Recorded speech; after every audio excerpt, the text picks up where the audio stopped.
Voici tout ce qui s'est passé en octobre 2024. Sarine Apramian est élue secrétaire générale de l'Union internationale des jeunes socialistes.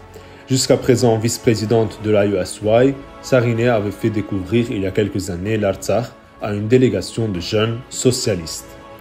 Daron Acemoglu, prix Nobel d'économie 2024, aux côtés de Simon Johnson et James Robinson.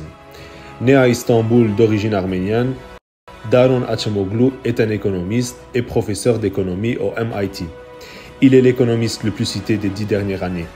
Les 3 lauréats ont été récompensés pour leurs travaux sur la manière dont les institutions se forment et affectent la prospérité.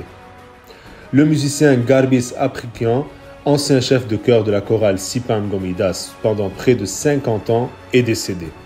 Né à Alexandrie en 1926, Garbis Apikyan a très vite montré des aptitudes pour la musique arménienne. En 1948, il fonde le chœur mixte Hamaskaïn, avec lequel il donne à Alexandrie et au Caire une série de concerts. Le succès rencontré incite les membres de l'association Houssaper à lui attribuer une bourse pour parfaire sa formation en Europe.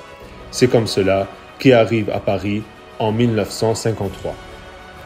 Lors de la séance du 17 octobre 2024, le gouvernement arménien a rejeté la proposition de désigner le 27 septembre comme journée de commémoration des martyrs pour la défense de la patrie.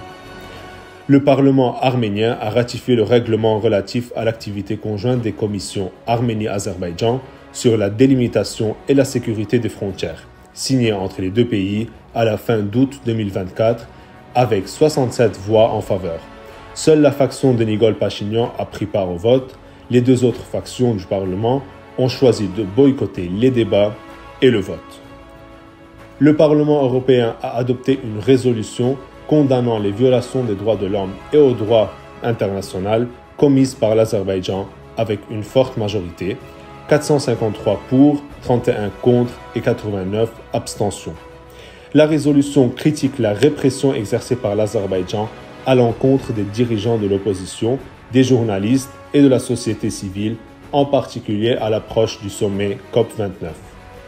La résolution souligne que le bilan de l'Azerbaïdjan en matière de droits de l'homme le rend inapte à accueillir le sommet de la COP29 et demande à l'Union européenne de mettre fin à sa dépendance vis-à-vis du gaz azerbaïdjanais. Elle demande instamment la suspension du mémorandum sur l'énergie 2022. En outre, l'Union européenne devrait envisager des sanctions contre ceux qui menacent la souveraineté de l'Arménie. La résolution exige que l'Azerbaïdjan respecte l'intégrité territoriale de l'Arménie et retire ses forces. Elle demande également la libération des prisonniers de guerre arméniens et le respect des décisions internationales concernant les Arméniens de l'Artsakh. La protection du patrimoine culturel de l'Artsakh est mise en avant avec un appel à l'accès de l'UNESCO à la région.